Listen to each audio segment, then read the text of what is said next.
बिस्मिल्लाहिर्रहमानिर्रहीम। मेरे प्यारे मुसलमान भाइयों, अज तो मैं 3-4 दिन पहला एक वीडियो बनाई सी इमरान अशरफ साहब ਜਿਹੜੇ मुज़ाकरा ਦਾ प्रोग्राम चलाते हैं ਉਹਨਾਂ ਦੇ हवाले ਦੇ ਨਾਲ ਤੇ ਉਹ तकरीबन माशाअल्लाह 40,000 लोगों ने वीडियो देखी सी, काफ़ी वायरल हुई सी। लेकिन 2-4 मेरे प्यारे भाई इतराज़ किया सी, कारी साहब ਤੁਹਾਨੂੰ ਇਹ ਗੱਲਾਂ नहीं करनी चाहिए, हत्ता कि सब के बारे अच्छा गुमान तो अच्छा ख्याल करना चाहिए। तो जिन्होंने लोगों ने इतराज़ किया सी वो मेरे बहुत ही प्यारे भाई ने, बहुत ही प्यारे वीर ने। मैं उन्होंने अपने प्यारे भाइयों के वीरों वास्ते एक प्यारा जिहा जवाब देना चाहना वा। वो जवाब ये वे कि मेरे प्यारे भाईओ, मैं गुजारिश की सी कि जिहड़ियां साडियां धीआं भैणां नौजवान शादीशुदा मुज़ाकरात प्रोग्राम ते जाके इमरान अशरफ के सामने बह के उन्होंने मुखातब करके आंदियां ने, तू साडी अखां दा नूर है, तू साडे दिल दा चैन है, तू साडा सुकून है। तो मैं कहना चाहना हाँ कि उत्थे ना बोलन, ये हक बनता है तुहाडा कि अपने शोहरां वास्ते शेर बोलो कि तू साडे अखां दा नूर है, साडे दिल दा चैन है, साडे तो दिल दा सुकून है, ताकि खुदा भी राजी हो जाए, मुस्तफा भी राजी हो जाए, इस्लाम ते भी अमल हो जाए और तुहाडा घर जन्नत बन जाए। तुहाडे को मामूली शोहर नहीं, वो तुहाडे वास्ते। मैं शादीशुदा लड़कियों को कहना चाहना वा और जेडे भाइयों इतराज़ किया है उन्होंने मैं अपने बहुत ही प्यारे वीरों के भाइयों वास्ते यह गुजारिश करना चाहना, मेरे प्यारे वीरों, इन्होंने लड़के ने शोहर ने जो बाहर ढींगी लान जाते हैं, क्यों जाते हैं? ਤਾਂ ਹੀ ਜਾਂਦੇ ਨੇ ना, ताकि साड़ी बीवी ਜਿਹੜੀ है ਉਹਦਾ खाना अच्छा हो जाए, ਉਹਦਾ पीना अच्छा हो जाए, ਉਹਦਾ कमरा अच्छा हो जाए, ਉਹਦਾ मकान अच्छा हो जाए, ਉਹਦੀ जुत्ती अच्छी होवे, ਉਹਦੀਆਂ जराबां अच्छियां होण, ਉਹਦਾ लहंगा अच्छा होवे, ਉਹਦੀ साड़ी अच्छी होवे, ਉਹਦਾ यानी कि खान पीन अच्छा होवे, उठना बैठना टुरना फिरना चलना सारे मामले ਉਹਦੇ प्यारे तो प्यारे अच्छे तो अच्छे हो जान, ओदी कार अच्छी हो जाए, ओदी मेहंदी अच्छी मिल जाए, वो अच्छी नाखल पालिश जाए। यानी कि अपनी बीवियां दियां लखां खुशियां तलाश करने वास्ते वो ढींगी ला के जाते हैं, माँ बाप नूं छड्डदे ने, भैन भरावां नूं छड्डदे ने, अपने वीरां नूं छड्डदे ने, अपने बच्चों नूं छड्डदे ने, सब कुछ छड्ड के ते अपनी बीवी की खातर वो बाहर जाते हैं, ताकि साड़ी बीवी का रहन सहन उठना बैठना खाना पीना सारे मामले बहुत प्यारे ते अच्छे हो जान, ताकि लोग कहन के माशाअल्लाह भाई ये खाते पीते घर गई है, ये सौखे घर गई है, ये कुड़ी की किस्मत संवर गई है। तो बहरहाल मेरे प्यारे भाईओ, वो जो बाहर जाते हैं वो तुहाड़ियां यह खुशियां तलाश करने वास्ते जाते हैं। तो कभी कभी इंज भी हो जाता है, अल्लाह माफ फरमाए, कभी उन्होंने सफर करद्या ढींगी लाद्या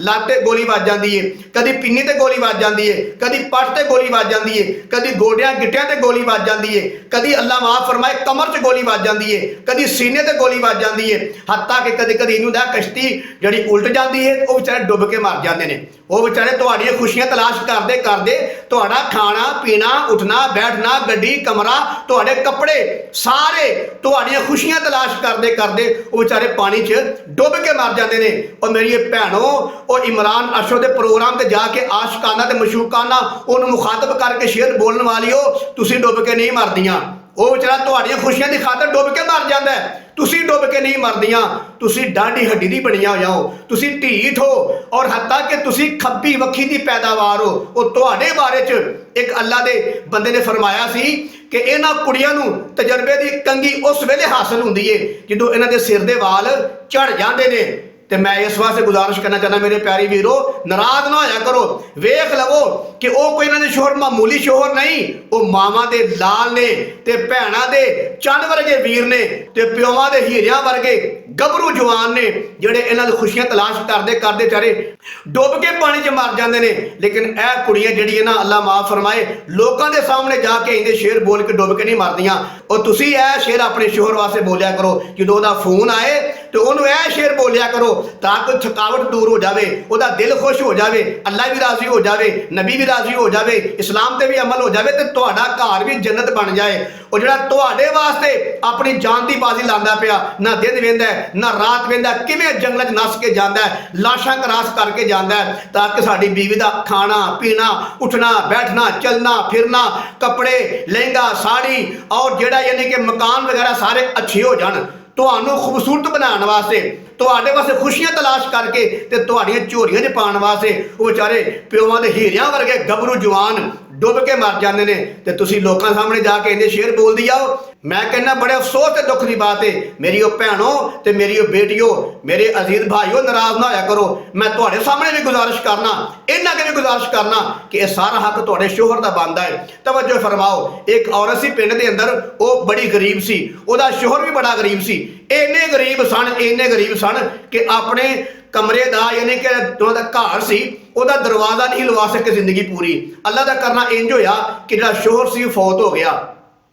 महल्ले वाले कहने लगे यार शोहर फौत हो गया है ते बीवी बेचारी कली रह गई है, बेवा हो गई है, निके निके बच्चे ने। इन्ना गरीब सी कि अपना दरवाजा नहीं बाहर का लवा सकिया, कपड़ा टंग के पूरी जिंदगी गुजारा करता रहा है। महल्ले वाले 4 बंदे इकट्ठे हुए, उन्होंने दिल च कोई तरस आया, चलो यार ये काम करिए, बेवा हो गई है, खामद का फौत हो गया तो इन्हों को दरवाजा लवा दईए। सारे महल्ले वाले रल के पैसे पा के उन्होंने लकड़ का या लोहे का कोई दरवाजा लगा दिता। जो दरवाजा लग गया ना तो 2-4 दिन तो बाद एक बंदा आया, दीवार टप के अंदर जाके उन्हें उस औरत नाल बदतमीजी की, जो भी गलत मामला करना ही किया, ओदी हथी पिया। ते वो औरत कहने लगी मैनूं हुण पता लगा है, इहदा दरवाजा लग्या ना बाहर, ये दरवाजा नहीं मेरे घर का, मेरे घर का दरवाजा मेरा मियाँ जी सी। यानी 4 दीवारी बनी है नवी, ये 4 दीवारी नहीं मेरे घर की, असल 4 दीवारी मेरे घर की मेरा मियाँ जी सी। क्यों कि ये दरवाजा अगरचे नहीं सी लगा, अगरचे कपड़ा टांग के सी गुजारा करने हाँ, जब तक मेरा मियाँ जी जिउंदा सी, जब तक मेरा शोहर जिउंदा सी ते किसी की जरूरत नहीं सी हुई कोई दीवार टप के आए, कोई दरवाजा टप के आए। हुण मेरा मियाँ जी फौत हो गया, अगरचे दरवाजा मैं लक्कड़ का लवा लिया, लोग फिर भी टप के आ गए ने। ते इस बात का सबूत है ये कि मेरा दरवाजा घर का मेरा शोहर सी, ਉਹਦੇ ਹੁੰਦਿਆਂ कोई टप नहीं सकिया दरवाजा। मेरे घर की 4 दीवारी मेरा शोहर सी, ਉਹਦੇ ਹੁੰਦਿਆਂ कोई 4 दीवारी फलांग नहीं सकिया। ते मेरे अजीज भाइयों ते मेरी प्यारी भैनों, तुहाडे घरां दे दरवाजे तुहाडे शोहर ने, तुहाडे घरां दे ताले तुहाडे शोहर ने, तुहाडे घरां दी 4 दीवारी तुहाडा शोहर है। ਉਹਦੇ ਹੁੰਦਿਆਂ किसी की जरूरत नहीं है अंदर आवे, जदों टुर जाता है फिर दरवाजे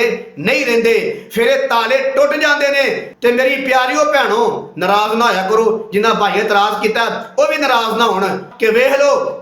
मावां दे सोहणे लाल ते भैणां दे हीरियां वर्गे वीर ते प्योवां दे हीरियां वर्गे गभरू जवान इन्हां अपणियां बीवियां दियां ते बच्चियां दी खुशियां तलाश करदे करदे बेचारे गोलियां खा लैंदे ने, डुब के मर जांदे ने। ते इन्हां नूं क्या करो, और तुसीं भी कदी के डुब के मर जाया करो। बहरहाल मेरे प्यारे अजीज भाइयों, सिर्फ मैं यही गुजारिश की सी पहला भी कि साडियां धीआं भैणां ने ये जाके बाहर शेर बोलदियां ने, इन्हां दा हक बनदा ये शेर अपने मियाँ जी वास्ते बोलन, अपने मियाँ जी नूं कहण तू साडी अखां दी ठंडक है, साडे दिल दा सुकून है, तू साडे घर दी 4 दीवारी है, तू साडे घर दा दरवाजा है, तू साडे घर दा अमन ते सुकून है, तू साडे घर दा सरताज है। ਉਹਨੂੰ शेर बोलन, कसम खुदा वो बाहर बीमार भी होएगा ना तो गल्लां सुन के वाल हो के बाईएगा। जाके वेखो बाहर तुहाडे शोहर किवें काम करदे ने, बाहर भी मंजिल ते चढ़ के ते लमक के काम करदे तुहाडे वास्ते। सर्दी सख्त पैंदी हुंदी है, उन्हां दे बूटां ते पानी पिया हुंदा है, फिर भी बेचारे बाहर पैलियां ते मजदूरी करदे ने, कड़क धुप लगी हुंदी है, पसीनो पसीनी होए हुंदे ने, फिर भी कच्छा पा निक्कर पा के ते फिर भी मामूली जे कपड़े पुराने ते गंदे कपड़े पा के काम करदे ने, लेकिन तुहानूं चंगे कपड़े पवांदे ने, उत्थे ओ माड़ा खांदे ने ते तुहानूं चंगा खवांदे ने, तुहाड़ियां सारियां जरूरतां पूरियां करदे ने। ते तुसीं शेर 11 वास्ते बोलदी आओ। मेरी धीओ भैनों नाराज ना होया करो, मेरे प्यारे वीरों इतराज करने वाले सुनो जवानों नाराज ना होया करो, इन्हों समझाओ कि तुहाड़ा इत्थे शेर बोलने का हक नहीं बनता, ਉਹਦੇ वास्ते शेर बोलिया करो जिहड़ा तुहाडे वास्ते परदेस गया है, आप ही कपड़े धोंदा है, आप ही खाना पकांदा है, आप ही रोटी पकांदा है, ते तुहानूं घर आज़ाद रखिया है, तुहानूं ने घर दी रानी बना के रखिया है, तुहानूं ने घर दी शहजादी बना के रखिया है, तुहानूं ने घर दी मलका बना के रखिया है। लेकिन बड़े अफसोस की गल है, खर्चा बेचारा वो घालदा है, धुप च वो सड़दा है, सर्दी च वो ठरदा है, गोलियां खा के वो उत्थे गुजारा करदा पिया। ते शेर तुसीं 11 वास्ते बोल दिया, ते शेर तुसीं यानी कि इमरान अशरफ वास्ते बोल दिया। तो मेरी प्यारी भैनों ऐ शेर अपने शोहर वास्ते बोलिया करो ताकि अल्लाह ताला तुहाडे घर नूं आबाद करे। ते मेरी दिली दुआ है अल्लाह ताला मेरी इस्लामी भैणां नूं ते जेड़े भाइयां इतराज कीता मैनूं अल्लाह उन्हां नूं भी अल्लाह सलामत रखे, अल्लाह सब दे घरां नूं आबाद फरमाए, अल्लाह सब दे घरां नूं जन्नत दा गहवारा बनाए।